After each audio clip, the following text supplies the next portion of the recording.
podido saludar. Confiamos que la gracia del Señor nos siga sosteniendo, amén, nos siga ayudando a todos.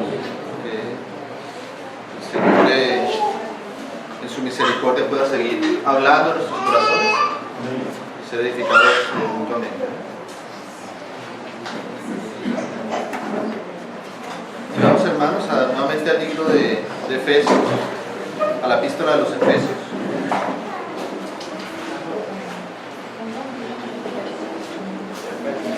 Efesios. Vamos a ir ahí también nuevamente al capítulo 4. Finalmente vamos a retomar nuevamente este capítulo 5 que ya compartía en la mañana nuestro hermano Camilo. El Señor nos ha venido insistiendo sobre este pasaje que tiene mucha riqueza. De hecho, Pablo dice que todo lo que el Señor le concede hablar en este pasaje, pues es un misterio. Es un misterio en el sentido de que revela algo muy profundo que está en el corazón de Dios y que el Señor mismo tiene que ir poco a poco revelándolo, ir quitando velos de nuestros ojos, para que cada vez lo podamos ir comprendiendo de una mejor manera, para que cada vez podamos ir entendiendo un poco mejor lo que Dios quiere hablarnos a través de ese misterio, ¿no? Que es el matrimonio, que es la relación de Cristo con su iglesia, y a través de ella presentarnos también lo que el Señor quiere en nuestros hogares, en nuestras familias. Entonces, para retomar un poco lo que el Señor había venido mostrando en el capítulo 4, voy a leer ahora el verso 17 y luego volvemos ahí al 5, al capítulo 5.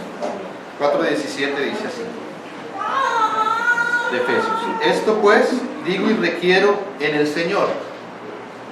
Y esto pues es esta palabrita que pues liga con lo que venía hablando antes el apóstol Pablo, ¿no? Y lo que venía hablando el apóstol Pablo hasta acá en toda esta carta de Efesios, pues como sabemos, es revelándonos el propósito eterno de Dios, ¿no? Ese misterio de la voluntad de Dios que había estado oculto, pero que había sido revelado ahora por el Espíritu, ¿no? Y es que el Padre quiere darle a su Hijo toda la preeminencia. El misterio de la voluntad de reunir todas las cosas en Cristo Jesús, para que todas las cosas sean puestas a los pies de su Hijo, y su Hijo gobierne y reine sobre todas las cosas, ¿no? Y ahí fuimos incluidos nosotros como coherederos juntamente con Cristo, que hemos recibido el Espíritu como las arras de nuestra herencia, y con todo ese propósito detrás nos habla de la vocación a la cual nosotros hemos sido llamados.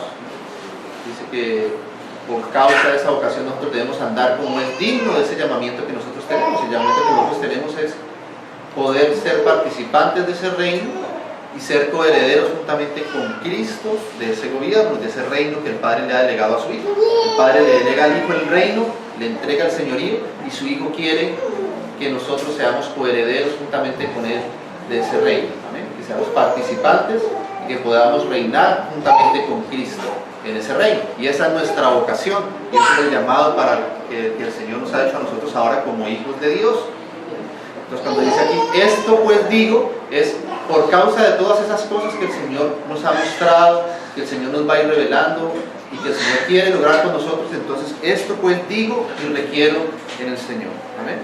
Que ya no andéis como los otros gentiles, por causa de que nuestro llamamiento es diferente. Nosotros estamos aquí para establecer, primero, como vimos, en nosotros mismos, y también entonces una vez en cada uno de nuestros corazones, y en la medida que nuestros corazones van siendo ganados, entonces también en nuestras familias, y en la medida que nuestras familias también van siendo ganadas e introducidas bajo los principios del reino de Dios, entonces también en la iglesia, amén. Y así como la iglesia va siendo también establecido el gobierno de Dios, entonces todas las cosas van siendo puestas a los pies de Cristo, que es nuestra cabeza, y nosotros somos su cuerpo. Esto pues digo y requiero en el Señor, que ya no andéis como los otros gentiles, que andan en la vanidad de su mente, amén, la vanidad de nuestra mente. Todo lo que no está conforme a ese propósito de Dios es vano. Todo lo que no está con miras y con fundamento en el establecimiento del reino de Dios en medio de la tierra es algo vano. ¿Por qué? Porque al final todo lo que no sea en ese reino, todo lo que no corresponda con ese reino, todo eso va a ser deshecho. Dice el Salmo 2, dice: ¿por qué se amotinan los pueblos y las gentes piensan cosas vanas. Dice que se reunirán y que se pondrán en contra del Hijo de Dios, del ungido de Dios, del Cristo, y querrán desatar sus ligaduras de ellos. Entonces la vanidad es todo aquello que no se corresponde con el reino, que no coopera con el reino del Hijo de Dios, que no corresponde con sus principios, que no quiere someterse al gobierno y a los designios de Dios. Por eso todo lo que hoy vemos en la sociedad es justamente esa vanidad de la mente. La mente pensando en cosas vanas, pensando solo en riquezas, en placeres, soltando cada vez más sus ligaduras de los principios eternos de Dios, aún de la misma naturaleza, como nos recordaban en el principio, los primeros compartir de la palabra, que ni siquiera ya queremos aceptar la potestad que tiene Dios al darnos vida de hacernos varón o de hacernos hembra, sino que aún eso queremos ahora soltar esas ligaduras de Dios y definir por nosotros mismos como si pudiéramos hacerlo, definir lo que nosotros somos. Entonces, ¿por qué el Señor ahora quiere entonces que nosotros no pensemos en cosas vanas, sino que nuestra mente esté puesta en lo que va a ser eterno, en lo que es real, en el reino verdadero? Por eso lo que el Señor quiere es que nuestra mente, como decía los hermanos Camilo, sea conformada la renovación de nuestro entendimiento, para que ahora ya no pensemos de la misma manera como pensábamos antes, sino que nos arrepintamos y podamos pensar en pro del establecimiento del reino de Dios y de su Hijo en medio nuestro. Entonces dice, ya no andéis como los otros gentiles que andan en la vanidad de su mente. ¿Y por qué andan en la vanidad de su mente? Dice, porque tienen el entendimiento entenebrecido. Ahí está el trabajo de la potestad de las tinieblas que hablamos. ¿Amén? El enemigo quiere entenebrecer el entendimiento de las personas para que no les resplandezca, como dice, la luz del Evangelio de Jesucristo. O sea que lo que el enemigo quiere trabajar y la obra del enemigo es mantener en oculto la luz de la gloria de Cristo que ya fue puesta. La luz de Dios ya vino a esta tierra. Dice que la luz, en Él estaba la vida y la vida era la luz de los hombres. Y Cristo, viniendo a esta tierra, vino a traernos la luz de Dios. Pero el trabajo del enemigo está ahora en mantenernos cegados, en que nuestros ojos, aunque haya luz afuera, nuestros ojos permanezcan cerrados para que esa luz no tenga un impacto en nuestra vida. Pero el Señor está trabajando justamente en eso, en que nuestros ojos puedan ser abiertos, para que siendo abiertos nuestros ojos y conociendo lo que Él quiere, entonces nuestra mente ya no esté ocupada en cosas vanas y sigamos pensando y trabajando en cosas vanas, ni llevando nuestras vidas de una manera vana, sino con un propósito, un sentido. Nuestras vidas están para ser gobernadas por el Señor y están para cooperar en el establecimiento del reino de Cristo aquí en la tierra. Amén. Bajo sus principios, bajo su orden, bajo su establecimiento. Entonces dice, teniendo el entendimiento entenebrecido. ¿Y por qué están con el entendimiento entenebrecido? Dice, ajenos de la vida de Dios. O sea que lo que nos da luz es la vida de Dios que viene a morar en nosotros y que Él nos la da por su Espíritu. Amén. Cuando recibimos el Espíritu Santo de Dios, Él nos da vida. Y esa vida es la que comienza a disipar las tinieblas que hay en nosotros y entonces a poner nuestra mente en orden para Cristo. Amén. La luz de la vida es la vida del Espíritu Santo viniendo a nosotros, el que nos va convenciendo de pecado en nuestra vida, el que nos va alumbrando poco a poco nuestro entendimiento, el que va alumbrando poco a poco nuestra alma y nos va haciendo ver qué tantas cosas hay en desorden en nuestra vida.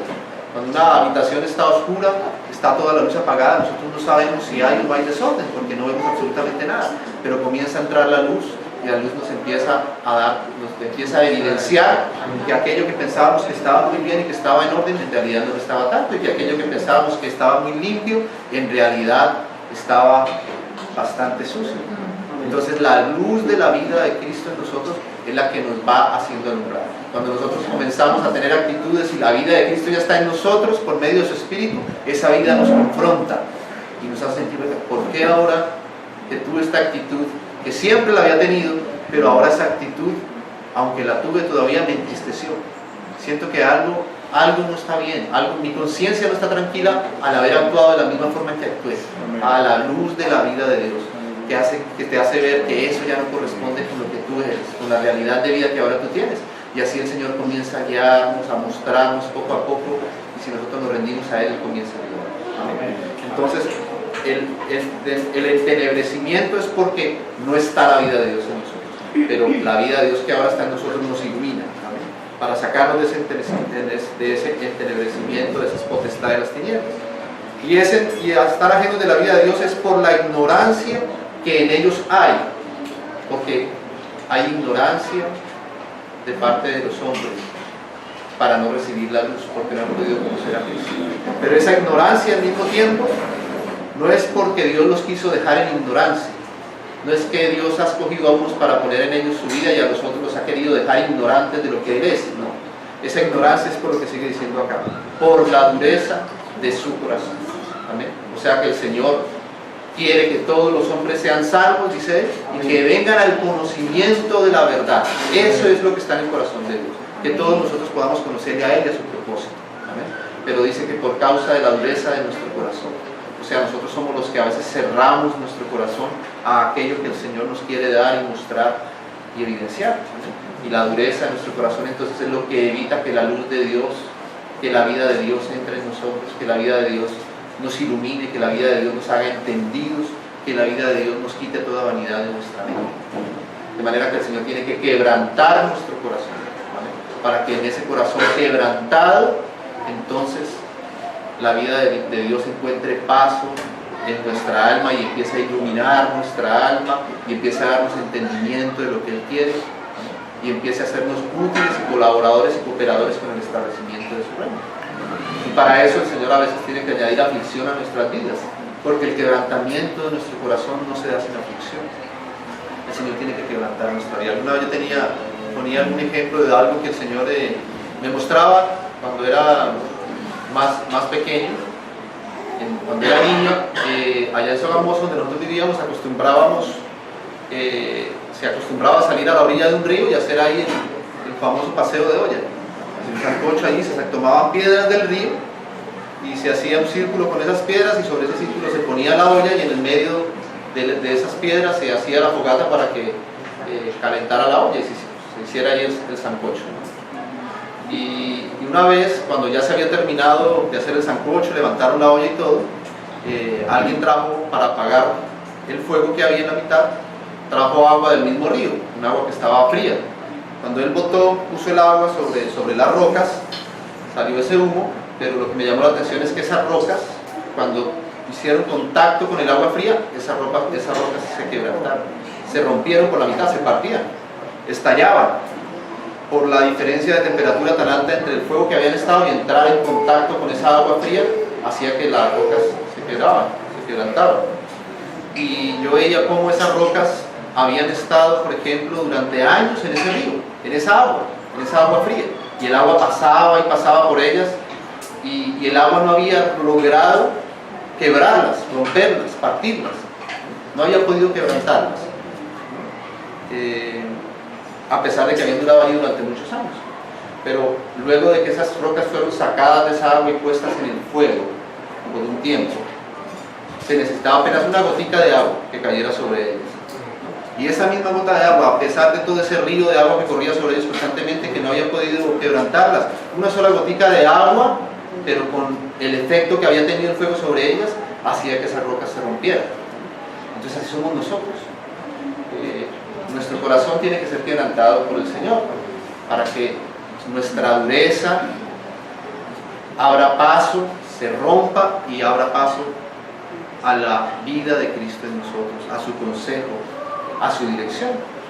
Entonces nosotros somos como esas rocas que hemos estado durante mucho tiempo en el agua, y a veces, por ejemplo, esa agua es como una figura también de la palabra de Dios, ¿no? Escuchamos y escuchamos la palabra del Señor y nos han dicho muchas veces lo que el Señor espera de nosotros como sus hijos, y escuchamos cómo el Señor quiere que nosotros seamos como esposos, esposas, hijas, hijos, y hemos escuchado durante varias oportunidades, durante muchos años, la palabra de Dios, y es como esa agua que está corriendo constantemente alrededor nuestro, y es cierto que alcanza a moldearnos un poco, así como esas rocas alcanzan a ser redondeadas por el flujo de agua a través de ellas, pero a veces el Señor tiene que ponernos en la realidad, el Señor tiene que pasarnos por el fuego también, y es en el fuego donde ahora la palabra de Dios verdaderamente nos quebranta y es eficaz para nosotros.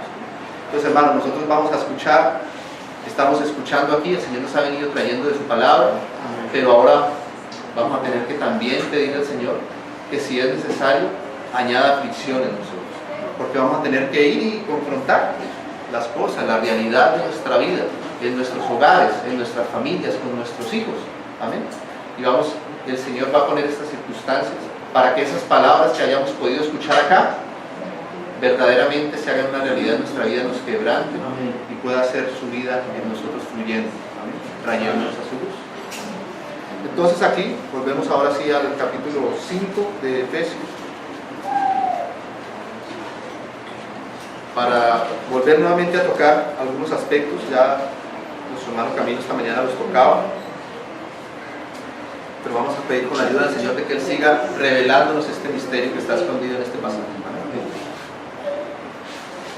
Entonces continúa diciendo aquí en el capítulo 5, nuevamente el verso 21. Ya tenemos como base, como recordábamos, el hecho de que nosotros debemos ser, antes de poder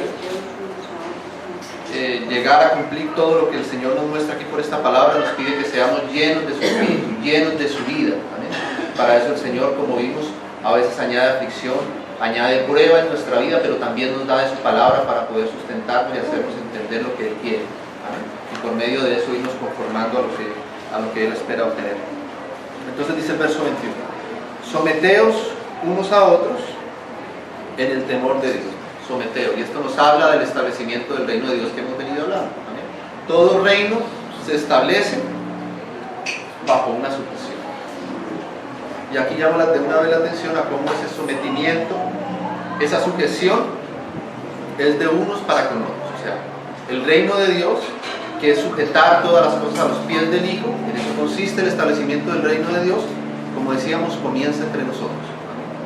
Y tenemos que ser conscientes de que lo que nos habla el Señor acá es con miras en establecer los principios de su reino. Somos nosotros los llamados como hijos de Dios a que cumplamos y cooperemos en ese establecimiento del reino de Dios, y por eso Él nos pide que nos sujetemos, que nos sometamos los unos a otros, no de una manera religiosa ni legalista, ni de una manera filosófica, sino en el temor de Dios. O sea, cuando el Señor de Dios, cuando Dios empieza a ganar nuestro corazón, como hablábamos ayer por su Espíritu, nos vamos a dar cuenta de la necesidad de que el Señor gobierne sobre todas las cosas, y nosotros mismos vamos a querer estar sujetos a todos los demás. ¿Amén? Sujetados unos a otros, no por temor a los demás, sino por el temor de Dios. ¿Amén? Por cooperar con Él, por lo que hemos comprendido que es lo que hay en el corazón de Dios y lo que Él quiere lograr. Y comienza entonces aquí a decir: las casadas, extendiendo un poco más este sometimiento, dice, esta sujeción, dice: las casadas estén sujetas a sus propios maridos como al Señor. Entonces, el Señor, como decíamos, quiere establecer su reino primeramente en mi propia vida, pero ahora que está establecido en mi propia vida, Él quiere que nuestra familia también sea puesta a los pies de Cristo, que nuestras familias entren también en el orden y en el establecimiento que Dios tiene en su reino. Hermanos, todos nosotros somos hijos de Dios, y no hay diferencia entre varón y hembra, dice el pasaje. Dice que Dios no hizo diferencia entre varón y hembra, hablando de la esfera de su gracia. ¿Qué quiere decir eso? Que el Señor en su gracia nos mira a todos de la misma manera. Todos somos hijos de Dios. Todos somos iguales de valiosos para el Señor. No hay distinción entre hombre y mujer como hijos de Dios delante de Él. Cuando el Señor los creó, dice que varón y hembra los creó, a pesar de que apenas había creado por ahora a Adán y que luego iba a sacar del costado a Eva. Dice que varón y hembra los creó desde el principio. O sea que cuando Dios hizo al varón, también tenía en mente la creación de la mujer en igualdad con el varón en cuanto a su gracia. Todos somos iguales de valiosos. ¿Cuál fue el precio, hermanos, que el Señor tuvo que pagar por un hombre para redimir? ¿Cuál fue el precio que tuvo que pagar por una mujer para redimir? El mismo precio. El mismo precio. Dios nos compró exactamente a todos por el mismo precio. Y es un precio muy alto, que es la sangre del Hijo de Dios, su propio Hijo. De manera que en cuanto a la salvación y a su gracia, no hay distinción entre varón y hembra. Tanto el hombre como la mujer son iguales delante de Dios como sus hijos. por todos Él pagó el mismo precio, que es haber enviado a su Hijo para redimirnos. De manera que no hay distinción entre varón y hombre, entre varón y hembra en cuanto a la gracia. ¿Vale? Pero una vez que hemos entrado a la gracia y que hemos sido salvos, como hablábamos ayer, somos trasladados al reino de su amado Hijo. Y en el reino de su Hijo, entonces, todo reino debe tener un orden. ¿Vale? Tiene que tener un gobierno, debe tener una autoridad. Y esa autoridad y ese gobierno tienen que ir estableciéndose en medio de ese reino. Ustedes recuerdan cuando el Señor liberó al pueblo de Israel de Egipto. Sacó a esa multitud que fue el pueblo de Israel, lo liberó de la esclavitud de Egipto y hizo que cruzaran el Mar Rojo. Y eso, como sabemos, es una figura de la salvación que el Señor nos ha dado, sacándonos de la esclavitud que teníamos del pecado, del mundo, de la potestad de las tinieblas sobre nuestras vidas, y liberándonos y queriéndonos llevar ahora a la tierra prometida, que es la plenitud de vida en Cristo Jesús. Pero en ese camino, entre la salida de Egipto y el poder disfrutar plenamente de la tierra prometida, había un camino que era un desierto. Y lo que Dios tenía que hacer en ese desierto, en ese camino, era poner a su pueblo en orden. Era poder ir instruyéndolo para la guerra. Era poder ir ordenándolo conforme a sus designios y a sus propósitos. Entonces todo ese pueblo que salió liberado por Dios, entonces ahora el Señor tenía que empezar a ponerlo en orden. Y tenía que empezar a decirles a unas tribus: ustedes van primero y van adelante. Esta otra tribu no va adelante, esta otra tribu va al costado oriental, esta otra tribu va al costado occidental, las otras tribus tienen que ir en la retaguardia. Cuando vayan a avanzar en el campamento tienen que primero ir primeramente el arca, después tenían que ir otras cosas. Entonces el Señor a todo ese pueblo que rescató y que compró, ahora tenía que irlo ordenando y poniendo en orden. Entonces el aspecto del reino, aunque todos somos hijos de Dios, el Señor tiene que irnos dando a cada uno dentro del reino de Dios y de su establecimiento una función, una posición, una delegación de parte de Dios para cumplir en ese reino. De manera que en el reino, en el aspecto del reino de Dios, no podemos decir ahora que todos seamos iguales, que el Señor a todos nos ha dado la misma porción o que a todos nos ha dado la misma responsabilidad. No, a unos el Señor puso adelante, a otros atrás. Amén. Como un ejército. Dice el Señor allá en Cantares, dice que cuando Él ve a su amada, dice: ¿quién es esta que sube por los valles? Y dice que es hermosa y dice que la ve como ejércitos en orden. O sea que el Señor ahora quiere, en medio de su iglesia, de su casa, de nosotros como sus hijos, establecer el orden de su gobierno y de su reino. De manera que en gracia somos iguales, pero en su gobierno, en su reino, en el aspecto del reino, Dios quiere empezar a ordenarnos como Él dispuso las cosas. Porque estamos hablando ahora de un reino que tiene que ser establecido, de una autoridad, de unos principios de autoridad y de gobierno que tienen que ser establecidos en nuestra raza. Entonces, si nosotros queremos, hermanos, que el gobierno y que el reino de Dios pase ahora ya de nuestra alma y nuestro ser también a nuestros hogares, tenemos que comprender el orden que el Señor da para nuestros hogares también. Porque ese orden es lo que va a cooperar con Cristo en el establecimiento de su reino. Si nosotros queremos que nuestros hogares sean una extensión del reino de Dios, nosotros debemos cooperar de esta manera con el Señor. Amén. Estableciendo, conociendo lo que Él ha dispuesto en su palabra y cooperando con ese establecimiento. Amén. Entonces, aquí, con base en esto, le comienza a hablar a las hermanas. Le comienza a decir a las hermanas: hermanas, estén sujetas a sus propios maridos como al Señor. Entonces, en el reino de Dios, en nuestros hogares, el Señor le pide a las mujeres que puedan sujetarse a su esposo. Y aquí podríamos decir que los varones deberíamos taparnos un poco los oídos en esta parte, ¿amén? Porque aquí están hablando a las hermanas. ¿Y por qué digo esto? Porque fíjense que la palabra del Señor no dice: varones, sometan a sus esposas. A veces, en el entendimiento nuestro, podríamos pensar, y eso es lo que hemos venido aprendiendo a veces, el varón tiene que sujetar y someter a su esposa a su autoridad. Pero en el reino de Dios no se hacen las cosas de esa manera. En el reino de Dios el Señor le pide a la mujer que sea ella quien se sujete. El varón, como vamos a ver acá, es la cabeza de la mujer. O sea, el Señor le dio autoridad al varón en su reino sobre la mujer. Así como le dio autoridad a Cristo sobre su iglesia, el Señor le dio autoridad al varón sobre la mujer. Pero esa autoridad no va a ser establecida por el varón poniéndose por encima de su esposa y sometiéndola forzadamente, sino que esa autoridad se establece entendiendo que somos iguales delante de Dios como hijos de Dios. Esa autoridad se establece cuando el Espíritu que mora en nuestras esposas les enseña y las va conformando para que ellas se sometan y se sujeten a su esposo. O sea, no es el varón poniéndose por encima de ella en autoridad, sino es la mujer sujetándose al varón. Y entonces el Señor va poniendo de esa manera las cosas en orden. O sea que el mandato no es a los varones a que sometan a sus esposas, no, el mandato es a las mujeres, a las hermanas, para que ellas, comprendiendo la realidad que hay detrás de esto, que está el establecimiento del reino de Dios corriendo, y que eso es a lo que hemos sido llamados, entonces puedan comprender que en la sujeción está la participación de ellas en el reino de Dios.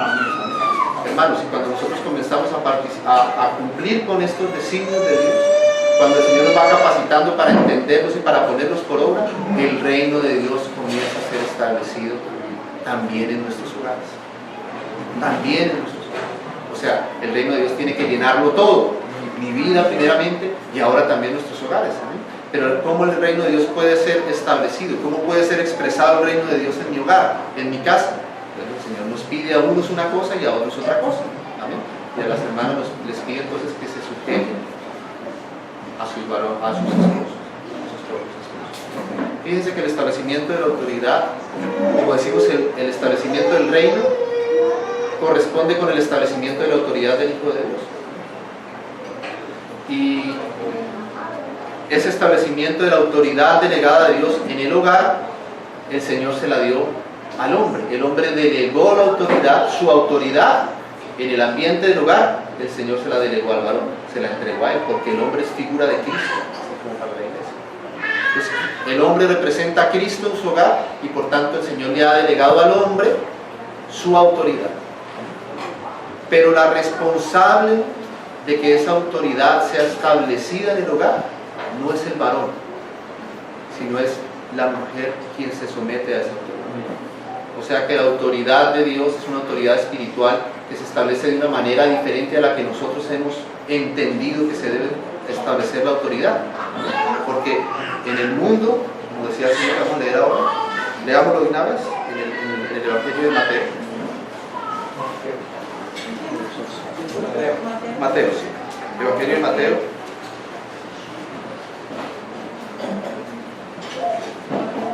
En el capítulo 20.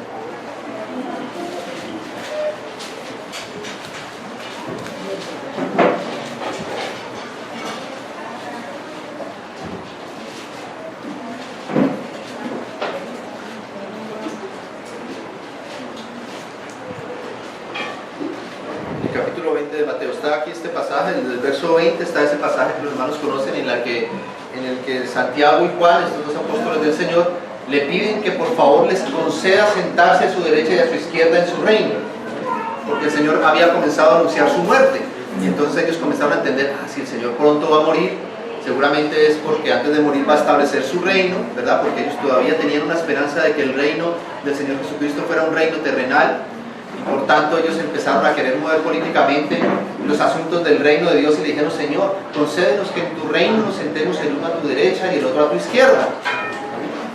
Y claro, ellos lo que querían era claramente tener una posición de autoridad en el reino de Dios, ¿amén? En el reino del Señor Jesús.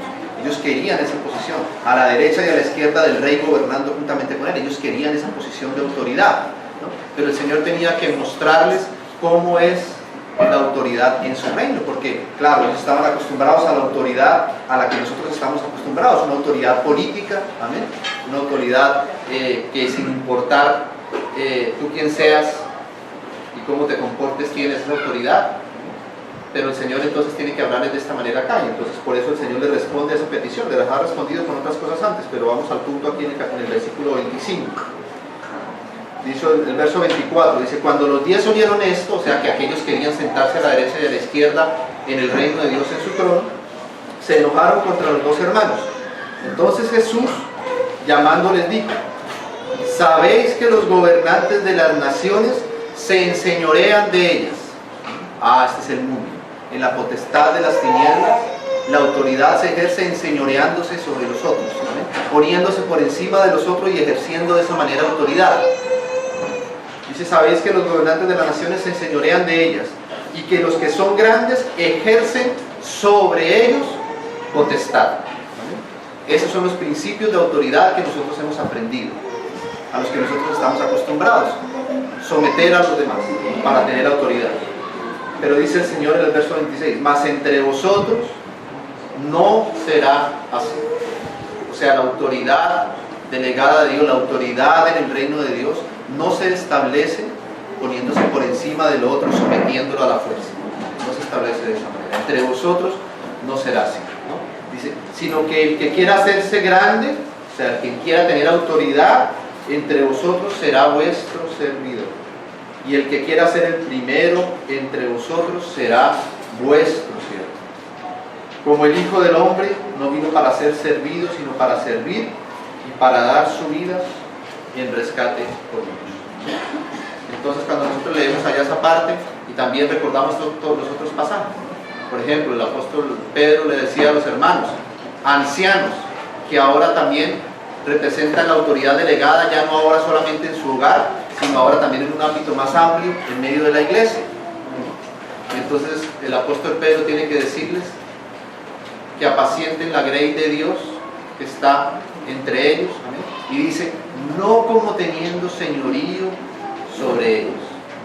O sea que nuevamente el Señor le pide a los que están en la posición de autoridad que ellos no se enseñoreen, que ellos no sean los que sometan por su propia fuerza al otro para ejercer su autoridad, sino al contrario, está la responsabilidad de aquellos que saben que están bajo autoridad, rendir su corazón y someterse voluntariamente a aquel a quien el Señor ha puesto por autoridad sobre ellos. Fíjense que más adelante, ya mismo en ese capítulo de Efesios que leemos, le dice el Señor a los hijos. ¿Quién tiene la autoridad sobre los hijos? Los padres. El Señor le ha delegado a los padres la autoridad sobre sus hijos. Pero el Señor no le dice a los padres que sometan a sus hijos, sino que le dice, hijos, obedecer a vuestros padres. Porque la autoridad en el reino de Dios no se establece sino por medio de la sujeción de los otros. De la sujeción, no del sometimiento del que tiene la autoridad, sino de la sujeción de los que saben y reconocen que Dios quiere establecer un gobierno, y que ese gobierno tiene una autoridad delegada sobre él. O sea que nosotros vemos que a los hijos les dice que obedezcan a sus padres, que a las esposas les dice que se sujeten a sus esposos, ¿amén? Que a los ancianos de la iglesia no se enseñoreen sobre los hermanos, sino más bien dice que los hermanos reconozcan a los que trabajan y los consideren, que reconozcan a sus pastores. O sea que el mandato de autoridad, la delegación está sobre los ancianos, la delegación de autoridad está sobre los padres, la delegación de autoridad está sobre los esposos. Pero en el caso de las familias, de los esposos y de las esposas, quien tiene la responsabilidad de que esa autoridad sea establecida no es el varón a quien Dios se la ha delegado, sino es la mujer sometiéndose al varón. Cuando la mujer, producto del trabajo del Espíritu en ella, comienza a sujetarse a su esposo, en ese momento el reino de Dios comienza a ser establecido en medio de nuestro hogar. Los principios del reino de Dios comienzan a desplazar los principios de las tinieblas y nuestros propios principios que teníamos. La luz de Dios empieza a ganar espacio en medio de nuestros hogares. Cuando nosotros, hermanos, trabajamos, cuando nosotros hacemos cualquier cosa bajo los principios del reino de Dios, podemos decir que el reino de Dios está siendo establecido en aquello que nosotros hacemos, ¿vale? Y las potestades de las tinieblas empiezan a ser desplazadas. El Señor más adelante va a hablar, por ejemplo, de cómo debemos ser nosotros como siervos, cómo debemos trabajar como si sirviéramos al mismo Señor. Hermanos, nosotros, el Señor nos pone a veces en trabajos seculares también. Y el Señor quiere que en esos trabajos seculares, nosotros como trabajadores, trabajemos no bajo los principios del mundo, sino bajo los principios del reino de Dios. Y cuando nosotros trabajamos bajo esos principios, trabajamos con la ayuda del Espíritu en nuestras vidas formándonos, y trabajamos bajo esos principios, del reino de Dios, podemos decir que nosotros estamos sometiendo a los pies de Cristo ese trabajo que el Señor nos está poniendo para hacer. Lo estamos trayendo al reino de Dios. Estamos desplazando la potestad que las tinieblas tenían sobre ese lugar y estamos nosotros como hijos de Dios estableciendo el reino de Dios, estableciendo sus principios, trayendo la luz en ese lugar. Todos en nuestros trabajos reniegan de nuestros jefes, hablan mal de nuestros jefes, nos quejamos, decimos que no saben, que esto, que lo otro. Todos nuestros compañeros están en ese ambiente, ¿verdad? Pero de pronto estamos nosotros también. Y el Señor nos dice, servir a vuestros amos como si sirvieran al mismo Señor. Yo tengo una concepción diferente. Amén. Y entonces cuando yo no participo de esas cosas, cuando yo no trabajo bajo esos principios, sino trabajo bajo el principio del reino del Señor, sirviendo a mi jefe con toda honestidad, con toda lealtad, amén, y no quejándome de él con los demás, cuando ese principio está en mi vida, podemos decir que ese trabajo que yo hago está haciendo establecimiento del reino de Dios en ese lugar donde yo estoy. Así es lo mismo en nuestros hogares. Hoy por hoy, como todos sabemos, nuestra sociedad nos enseña a que las mujeres tienen el mismo lugar, los mismos derechos, la misma posición que los varones, y que pueden incluso llegar a desplazarles a ellos en sus responsabilidades y en su autoridad. Esos son los principios de la potestad de las tinieblas. Pero nosotros somos hijos de Dios. Y nosotros podemos entender que en el reino de Dios al cual nosotros pertenecemos tiene principios diferentes. Y entonces el Espíritu de Dios nos va a ir llevando hacia esos principios. Y las mujeres van a empezar a encontrar un deleite en el poder sujetarse a sus cosas. Amén. Porque podemos ir evidenciando que conforme cumplimos esos principios y conforme el Espíritu nos va llevando hacia allá, la luz de Dios cada vez es manifiesta. Hermano, ¿sabes qué dice la palabra del Señor? ¿Qué es el reino de Dios?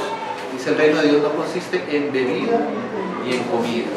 El reino de Dios consiste en justicia, en paz y en gozo en el Espíritu. O sea que, hermanos, conforme el reino de Dios va siendo instaurado en nuestros hogares, cada vez va a haber mayor paz, amén, y mayor gozo en nuestros hogares. Amén. La única forma de que nuestros hogares sean llenos de paz y de gozo es que el reino de Dios llegue en medio nuestro y que sea establecido. Amén. Y para eso requiere el Señor trabajar en nuestros corazones y hacernos entender su orden y que nosotros querramos cooperar con ese orden. Entonces el Señor delegó la autoridad al varón y las mujeres, las hermanas, por la enseñanza del Espíritu, no porque nosotros lo estemos diciendo acá, sino por ese fluir de vida en el Espíritu. Poco a poco el Señor les va a ir dando a entender cómo ese lugar es el mejor lugar para ellos, porque el Señor lo ha dado y el Señor quiere lo mejor para todos nosotros, hermanos. Si el Señor estableció ese lugar para las mujeres, es porque ese es el mejor lugar del mundo. Dice el Señor que nosotros debemos comprobar que la voluntad de Dios es agradable y es perfecta. Nosotros tenemos un concepto diferente de lo que es la perfección y de lo que es agradable. En nuestra carne, en nuestra condición caída, creemos que lo más agradable y lo perfecto sería que yo fuese quien ordenara, que a mí fuese quien me hiciera caso, que yo les pusiera todas las cosas. Y pensamos que cuando el Señor nos pide que nos sometamos, estamos perdiendo lo que es más agradable para mí y estamos perdiendo lo que para mí sería lo más perfecto. Pero hermanos, cuando nosotros obedecemos al Señor por la ayuda del Espíritu, nos sujetamos a Él y a su voluntad, nosotros comprobamos que cumplir la voluntad de Dios es lo más agradable y es lo más perfecto para nuestras vidas. No pensemos que la voluntad del Señor va a traer cosas desagradables para nosotros, al contrario, vamos a darnos cuenta cómo entrar en el orden de Dios va a traer una mayor bendición para nosotros, va a llenar nuestra vida de gozo y de paz. Hermanos, hoy por hoy a veces algunas hermanas tienen cargas muy pesadas sobre sus hombros por causa de que no están todavía en el lugar que el Señor ha establecido para ellas. Y que quizás si pudieran sujetarse a sus varones, podrían descansar de muchos pesos que tienen sobre sus hombros y que el Señor no les ha puesto a ellas para llevarlas. El Señor pide que las hermanas estén cubiertas por sus esposos, que sus esposos estén guiándolas, dirigiéndolas, llevando en autoridad. Como hablaba Camilo esta mañana, por supuesto que es una autoridad, la del varón delegada por Dios, que no depende de su propio criterio, de sus propios principios, de su manera de ver las cosas, sino que debería ser depender de quien es también a su vez la cabeza del varón, que es Cristo. Y ahí está también entonces la responsabilidad. Entonces, por eso aquí en el libro de Efesios, como vimos, el Señor le pide a las hermanas: entonces, hermanos, no nos corresponde a nosotros someter a nuestras esposas. Y hermanas, sí les corresponde a ustedes ir reconociendo ese lugar que el Señor quiere que ustedes ocupen y pedirle ayuda al Espíritu Santo de Dios para que su corazón pueda ir siendo ganado y cada vez poder cumplir ese orden que el Señor ha. Amén. Entonces dice: las casadas estén sujetas a sus propios maridos. Aquí un hermano hace poco recordaba que dice a sus propios maridos, ¿no? Porque muchas veces buscamos estar sujetos a la voluntad de otros y despreciamos a veces la dirección y la conducción de aquel a quien el Señor ha puesto a nuestro lado para dirigirnos, para guiarnos. Entonces ocurren esas cosas como que el pastor me dijo que haga tal cosa, me voy porque es que el pastor me necesita en tal cosa, el pastor me dijo que tenía que dejar el trabajo, el pastor me dijo que tenía que hacer tal cosa. Y por eso el Señor es claro acá que dice que debe someterse a sus propios maridos. Y incluso los hermanos que están dentro de la iglesia deben tener ese cuidado de respetar la dirección en los hogares de cada uno, de no querer intrometerse en la autoridad que el Señor ha delegado en cada familia, que es el varón de la casa. El varón es la autoridad delegada por Dios en un hogar y bajo su esposa. Por supuesto que los consejos también tienen su validez, pero debemos tener cuidado de no sobrepasar la autoridad del Señor. Y como hermanas también buscar primeramente la dirección de sus propios maridos, de sus propios esposos. Sujetas a sus propios maridos como al Señor. Dice: porque el marido es cabeza de la mujer, así como Cristo es cabeza de la iglesia, la cual es su cuerpo, y Él es su Salvador. Y aquí los hombres como que nos alegramos un poco, y este versículo lo recalcamos, ¿no? El varón es cabeza de la mujer, el marido es cabeza de la esposa, pero no es cabeza de cualquier manera. De nuevo, ahí está el principio oral.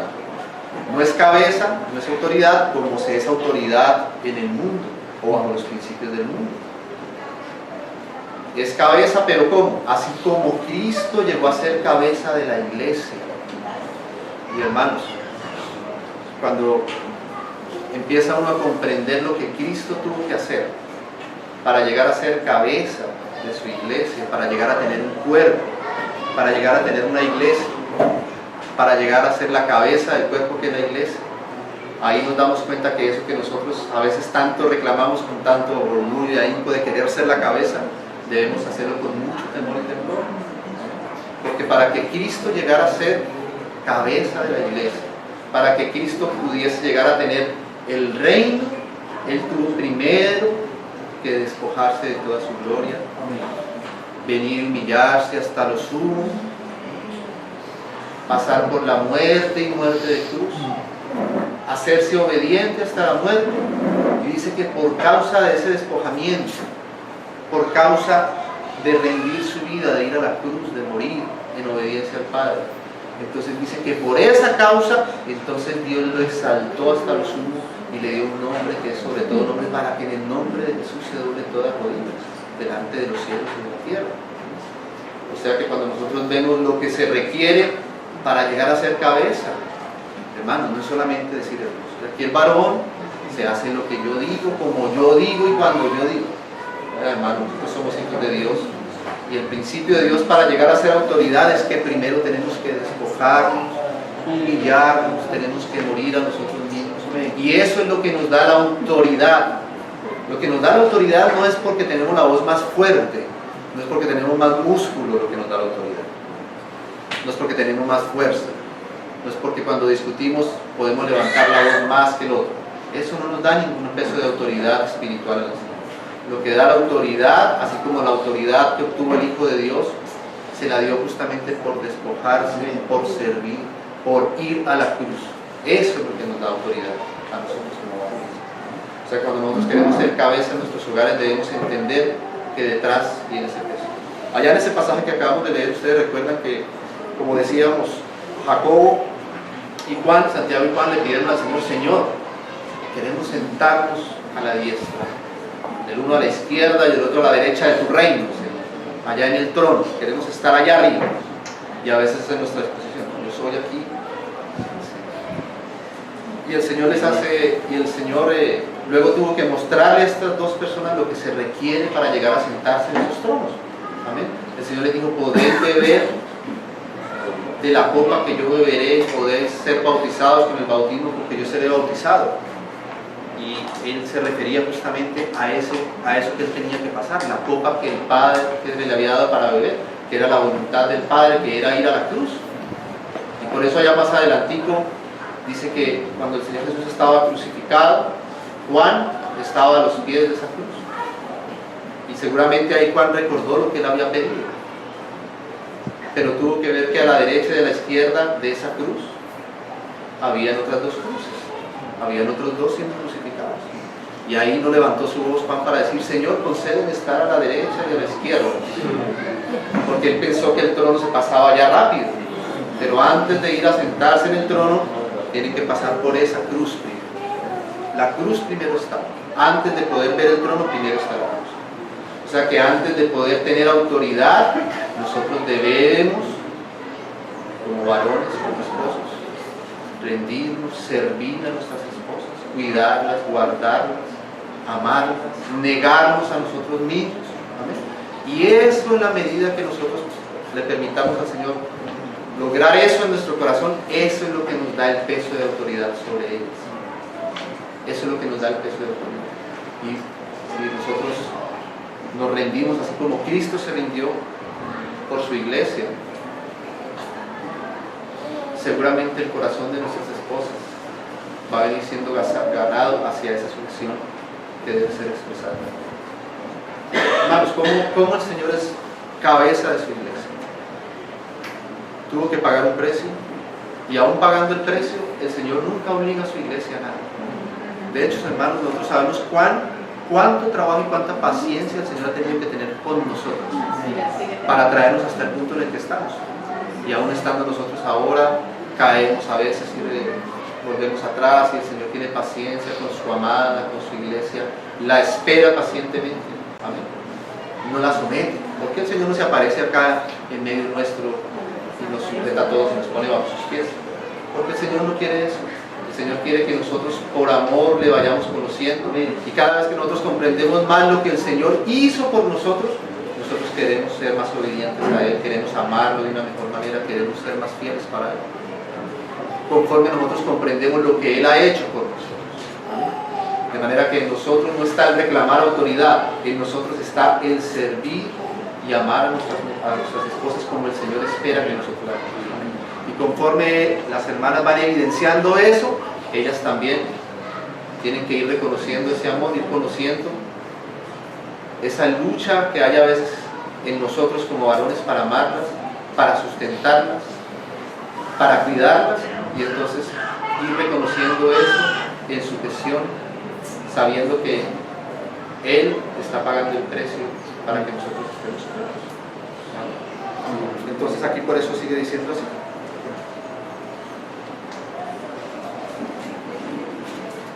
Porque el marido es cabeza de la mujer, así como Cristo es cabeza de la iglesia, la cual es su cuerpo y Él es su Salvador. Así que, como la iglesia está sujeta a Cristo, ¿cómo estamos nosotros sujetos a Cristo? ¿Por fuerza? No, por amor. Por amor. La iglesia conoce a Cristo y le ama, y conforme más le ama, más quiere sujetarse a la voluntad de su Señor. Amén. Ese es el principio de sujeción en el reino de Dios. Así que como la iglesia está sujeta a Cristo, así también las casadas lo estén a sus maridos en todo.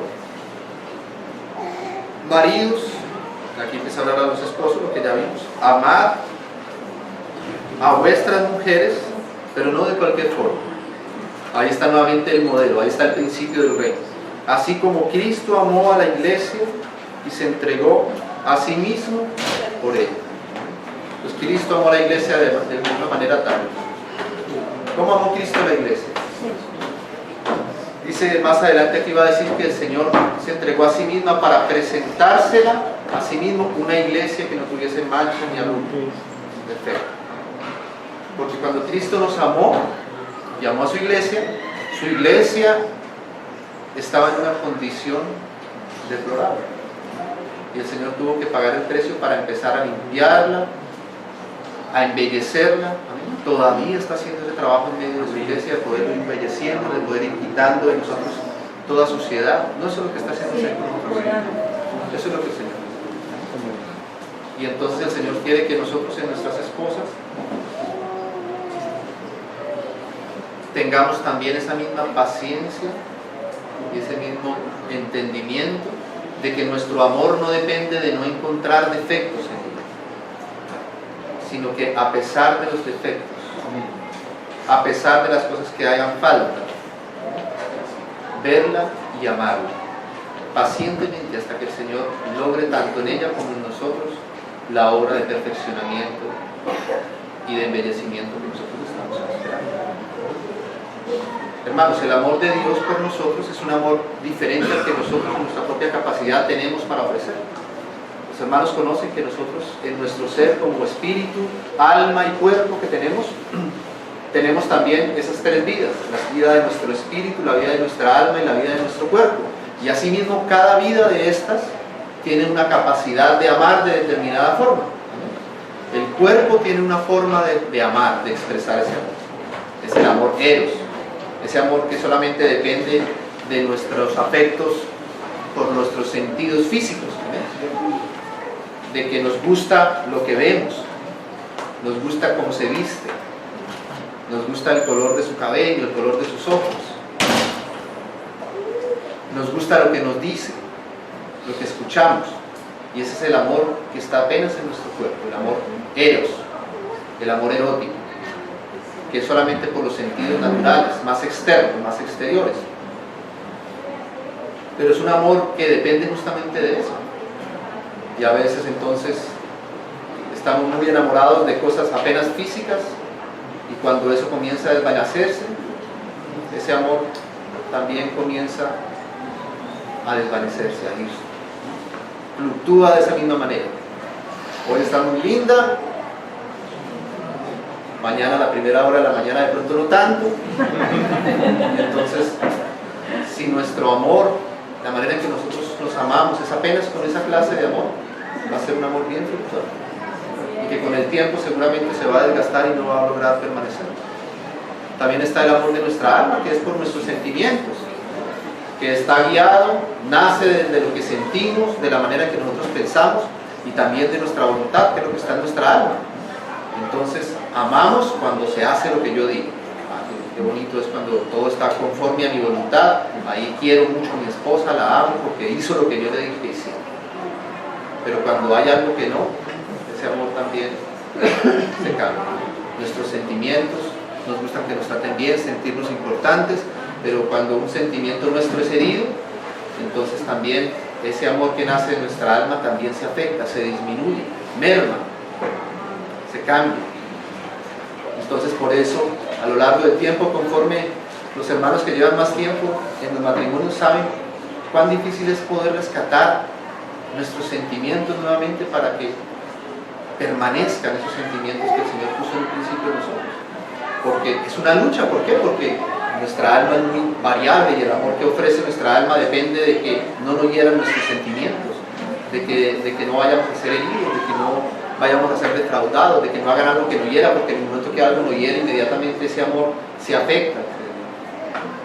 Pero hay otro amor, que es el amor de nuestro espíritu, el amor del espíritu, que es el amor que Dios nos da, el amor que Dios derramó sobre nuestras vidas por medio de su Espíritu Santo, que es un amor eterno, que es un amor espiritual, ¿no? Y que es un amor que describe allá en 1 Corintios, que los hermanos conocen bien.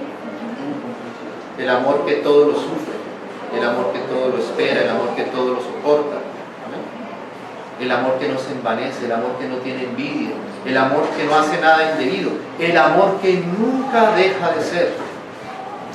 Y ese amor solamente lo podemos recibir por el Espíritu Santo de Dios morando en nosotros. De manera que nosotros como hijos de Dios no solamente dependemos del amor externo ni del amor de nuestra alma, sino que el amor de Dios ha sido derramado en nuestros corazones.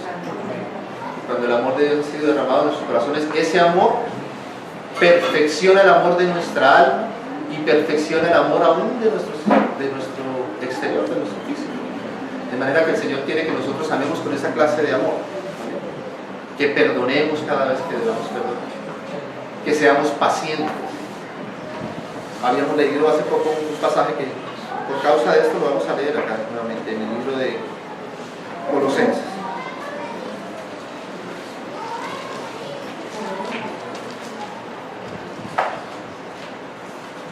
Capítulo 3.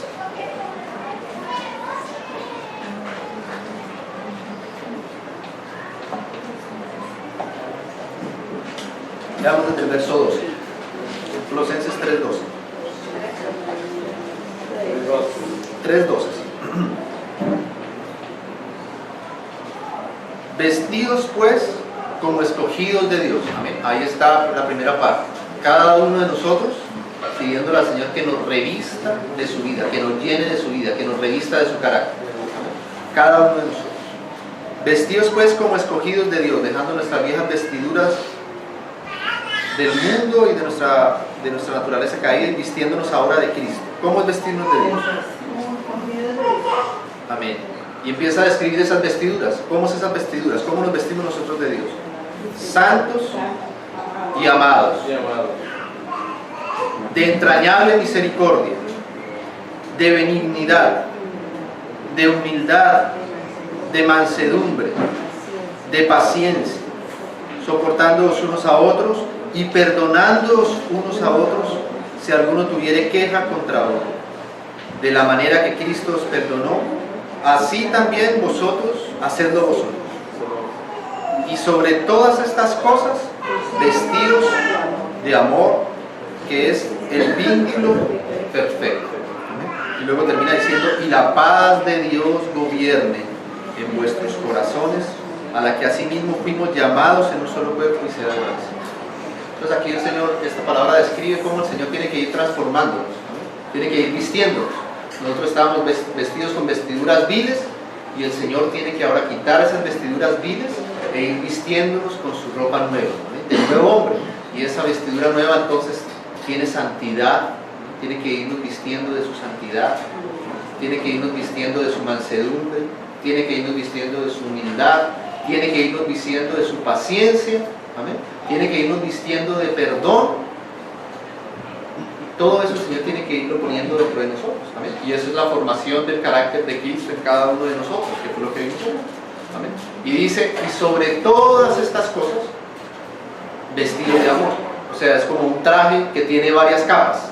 O sea, nos ponemos una capa, así como cuando vamos de gala a un matrimonio que tiene varios trajes que uno tiene que ir poniéndose, ¿no? Primero una camisilla, luego la camisa, luego el chaleco, luego la otra, y luego la capa, y luego un abrigo. Entonces así el Señor tiene que ir conformando estas cosas con nosotros, ¿no? Y dice que lo último que debemos ponernos sobre todas estas cosas, dice que vestidos de amor. O sea que cuando nosotros decimos que amamos, es porque hemos venido siendo vestidos ya desde el principio con todas estas cosas. O sea que el amor no es algo hueco. El amor no es solamente decir yo te amo. Nosotros como hijos de Dios, cuando decimos que amamos, no nos estamos refiriendo a un romanticismo sentimental netamente. Estamos teniendo conciencia de que por dentro de ese amor, si lo destapamos, cuando decimos que nos amamos, cuando quitamos esa capa de amor, por dentro encontramos paciencia. Y quitamos un poquito más esa capa y encontramos perdón. Y quitamos esa capa y nos podemos soportar. O sea, el amor conlleva por dentro, el verdadero amor, el amor que Dios quiere formar en nuestra vida, conlleva todas estas cosas. Por eso es que el Señor tiene que formarse en nosotros. No es posible que nosotros amemos en nuestras propias fuerzas, ni es posible que nosotros amemos sin que el carácter de Cristo sea formado en nosotros. Porque nosotros a veces decimos que amamos, pero ante la primera cosa se acabó. Pero ¿dónde está la paciencia? ¿Dónde está la mansedumbre? ¿Dónde está la santidad incluso? Porque el amor no convive con el pecado. A veces creemos que amar es pasar por alto el pecado, ¿no? Pero el amor dice que es santidad también, tenemos que vestirnos de santidad, ¿no? Que no hace nada indebido. Entonces cuando el Señor nos pide aquí que amemos como Él amó a la iglesia, claramente se refiere a este tipo de amor. Dice, a fin de presentársela a sí mismo, una iglesia gloriosa que no tuviese mancha, ni arruga, ni cosa semejante, sino que fuese santa y sin mancha. O sea, el Señor quiere una iglesia perfecta, pero Él pagó el precio e hizo lo que Él tenía que hacer para que eso fuese.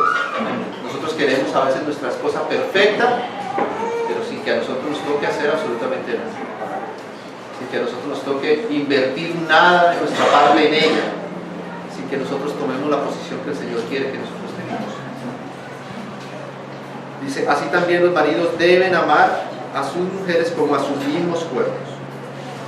El que ama a su mujer, a sí mismo se ama, porque nadie aborreció jamás a su propia carne, sino que la sustenta y la cuida. Ahí está la responsabilidad de nosotros. Nuestra responsabilidad no está en someter a nuestra esposa, eso no nos lo pide el Señor. Eso es una responsabilidad que recae sobre las esposas, sobre las esposas.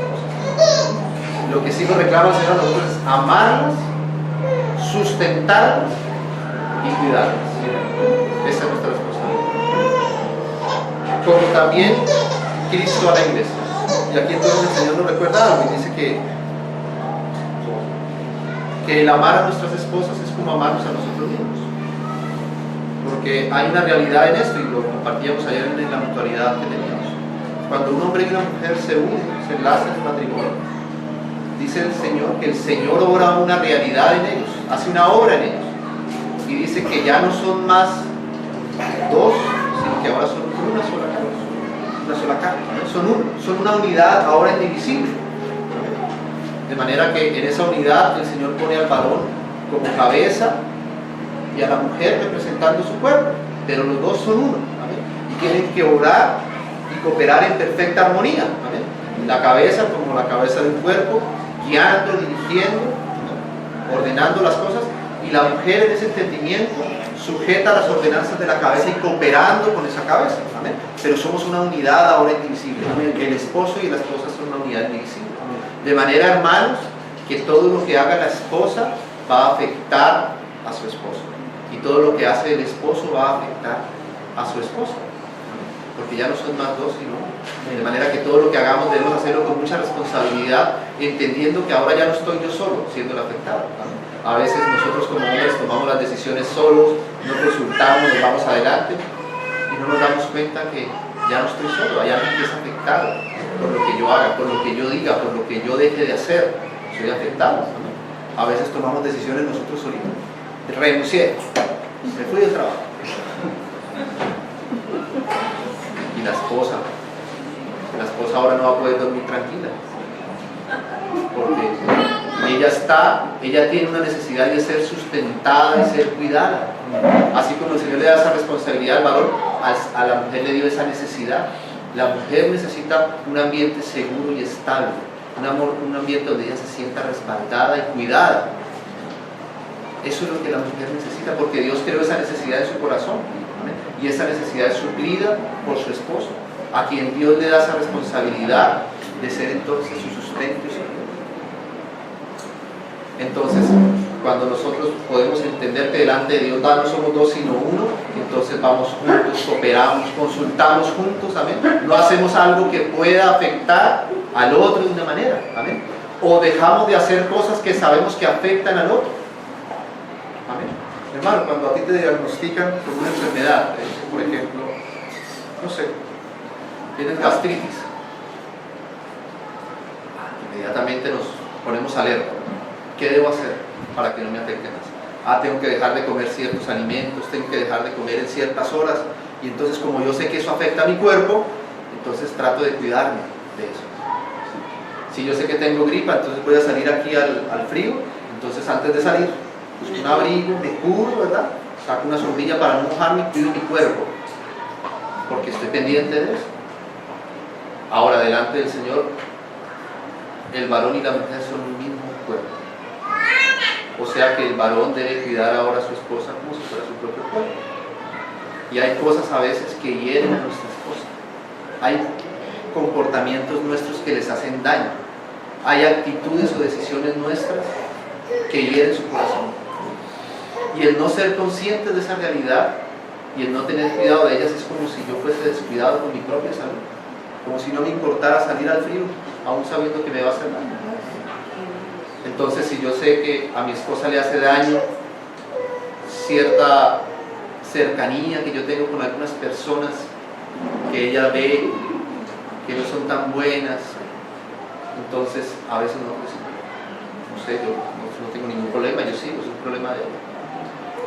Deberíamos ser conscientes y cuidarlas en ese aspecto, ser responsables con ellas y cuidarlas.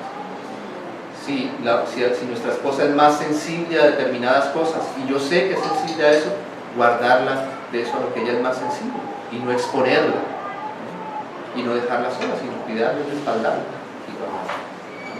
Esa es nuestra labor, por eso dice que la sustenta y la cuida, y el que se ama a su esposa así mismo se ama. Tenemos que tener esa conciencia en nuestra vida. Y aquí nos muestra que el sustento y el cuidado es una responsabilidad que el Señor le da al varón. Y no quiere decir que las mujeres no puedan cooperar en el sustento de sus hogares, porque justamente la mujer es una ayudadora idónea y a veces se requiere de ese tipo de ayuda, a veces los hombres requieren incluso de ayuda de ese estilo. Pero yo he conocido testimonios de hermanos, de familias en las que el Señor le concede a la mujer a veces incluso tener un mejor trabajo que el varón mismo, o incluso llegar por algún tiempo a tener que sostener económicamente su hogar.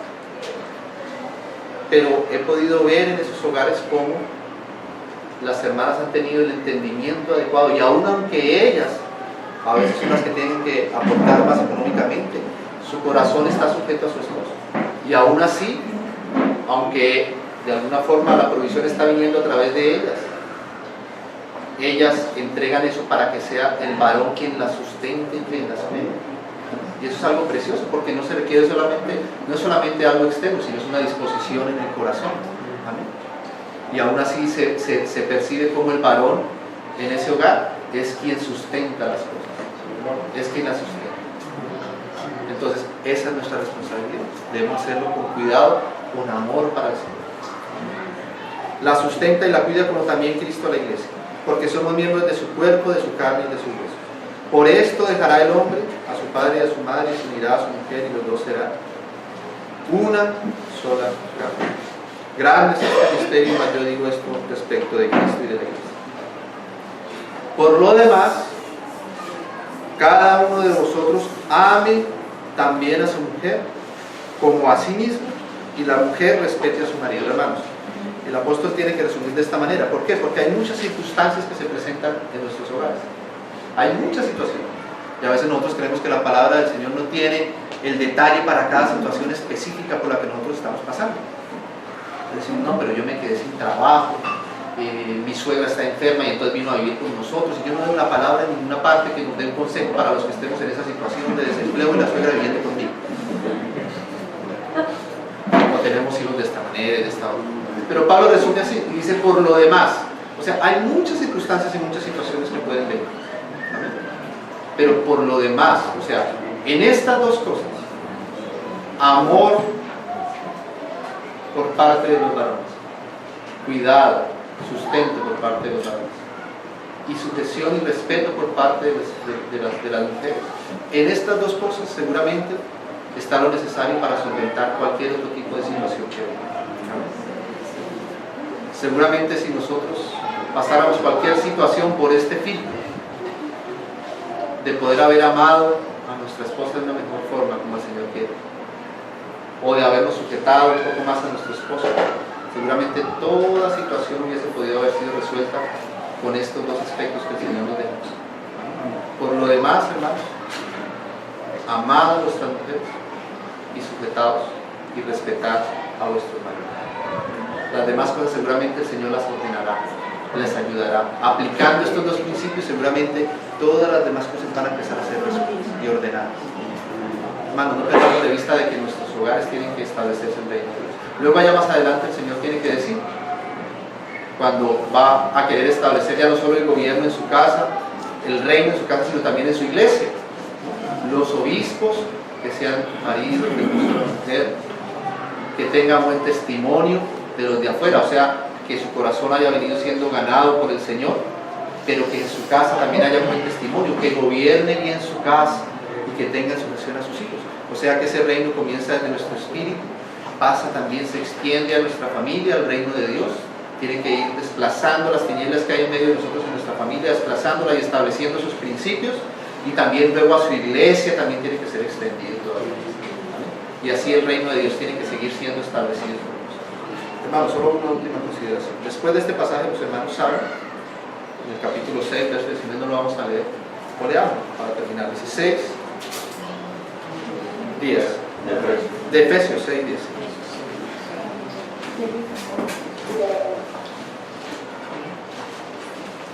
Vuelve y dice acá: por lo demás, hermanos míos, o sea, hay muchas otras consideraciones, pero seguramente también todas caben dentro de eso. Por lo demás, hermanos míos, fortaleceos en el Señor. O sea, no es nuestra propia fuerza, no es en nuestra propia capacidad que vamos a lograr eso, sino es en la fortaleza del Espíritu, permitiéndole al Señor tocar nuestra vida, y en el poder de su fuerza. Y luego dice acá: vestíos de toda la armadura de Dios para que podáis estar firmes contra las acechanzas del diablo, porque no tenemos lucha contra carne y sangre, sino contra principados, contra potestades, contra gobernantes de las tinieblas de este siglo, contra huestes espirituales de maldad en las regiones celestes. Por tanto, tomad toda la armadura de Dios para que podáis resistir en el día malo, y habiendo acabado todo, estar firmes. Hermanos, nosotros leemos esto muchas veces, pero a veces desconectamos esto del contexto en el que Pablo está hablando. Cuando nos damos cuenta en qué contexto Pablo introduce esta lucha espiritual, nos damos cuenta que es justamente cuando él está hablando del orden y del establecimiento de Dios en toda nuestra vida. A veces creemos que esto es más en el sentido de echar fuera demonios, de hacer liberaciones y exorcismos, y esa es la lucha espiritual, pero no, hermanos. Lo que hemos venido hablando es que la familia es una extensión, es un establecimiento de Dios en la tierra, de su reino. Y contra ese establecimiento hay una lucha espiritual. Contra ese establecimiento está el enemigo queriéndose levantar con todas sus fuerzas para que estos principios y para que nuestras familias no permanezcan firmes. El enemigo quiere con toda su fuerza venir a destruir lo que el Señor ha plantado. El enemigo quiere con todas sus fuerzas venir a dividir nuestros corazones. El enemigo quiere con todas sus fuerzas venir y hacer daño en nuestra vida. Él quiere que haya divorcios. Él quiere que los hogares se acaben, sean destruidos. Él quiere que haya dificultades entre nosotros. Y nosotros debemos ser conscientes de esa lucha. Tenemos que ser conscientes de esa lucha porque estamos en el estableciendo el reino de Dios en esta tierra. Por eso debemos pedirle al Señor que el Señor nos guarde. Que el Señor nos guarde, que el Señor nos ayude y que el Señor nos cubra. Y seamos conscientes cuando vengan dificultades de que el enemigo quiere, es obra del enemigo que quiere venir a destruir. Frenémoslo en el nombre del Señor. Resistámoslo en el nombre del Señor. Tomemos la armadura del Señor, combatamos, y que cuando pasen esas dificultades, esas cosas que el enemigo envíe sobre nuestras vidas, podamos permanecer firmes. Yo le doy gracias al Señor porque si estamos hoy acá es porque el Señor nos ha ayudado en muchas batallas. Cada uno como familia sabe cuántas batallas, cuántas luchas hemos tenido que resistir en el Señor. Y el Señor ha sido fiel con nosotros. Entonces no desistamos, pidamos al Señor que Él sea guardando nuestras familias en lo que viene también. Señor, te damos gracias. En el nombre de tu amado Hijo, Señor. Señor, queremos pedirte nuevamente, Señor, que tú seas nuestro ayudador, Señor, nuestro sustentador, Señor. Señor, que tú cautives cada día más nuestros corazones, que nos transformes, Señor, que tú seas formando el carácter de tu Hijo en nosotros. Y también, Señor, que por amor a ti podamos ir comprendiendo, Señor, lo que tú esperas de nosotros, Señor, de tu orden, del establecimiento de tu reino en medio nuestro y principalmente ahora en nuestras familias. Señor, perdona toda cosa que hemos hecho contrario a tus principios. Te pedimos que tú nos perdones y que tú nos ayudes de aquí en adelante, Señor, para poder obrar conforme tú estás esperando, Señor. Y resistimos, Señor, la acechanza del enemigo, Señor, sobre toda familia, Señor. Sobre toda familia que el enemigo ha querido destruir y deshacer, Señor. Nosotros la rechazamos y te pedimos, Señor, que tú pelees por nosotros, Señor. Que nos sostengas, que nos ayudes, Señor, en todo momento de dificultad, de prueba, Señor. Que tú nos des corazones, Señor, humildes y firmes en ti, Señor, para resistir las acechanzas del enemigo, Señor. En el nombre de Jesús te damos gracias, Señor. Rogamos tu bendición sobre nuestros hogares, sobre nuestros matrimonios, sobre nuestras familias. Rogamos, Señor, tu fidelidad para con nosotros. En el nombre de Jesús. Amén. Amén.